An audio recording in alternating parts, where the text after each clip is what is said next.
Алхамдулилля, уассалату вассаламу аля расулилля. Мәйіттің протезін бірге көмуге бола ма деген сауал келген екен. Бұл жерде протез деп жалпылама айтып тұр, біз оны тіс протезі деп түсініп отырмыз. Әйтсе де жауабымыз бәрін қамтиды деген ойдамыз.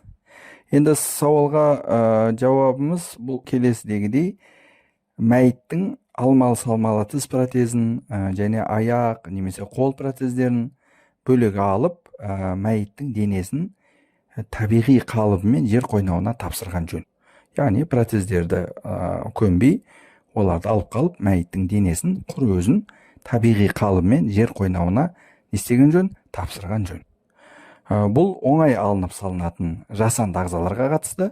Ал енді оңай алынбайтын, мысалы айтсақ, салынған тіс, пломба, немесе жасанды жүрек, тағы да басқа алынуы қиын және алыну мәйіттің денесіне зақым келтірер жасанды ағзаларды алмай, олар сол күйінше мәйітпен бірге не істеледі? Көміледі. Аллаху алам. Алхамдулиллахи роббил аламин.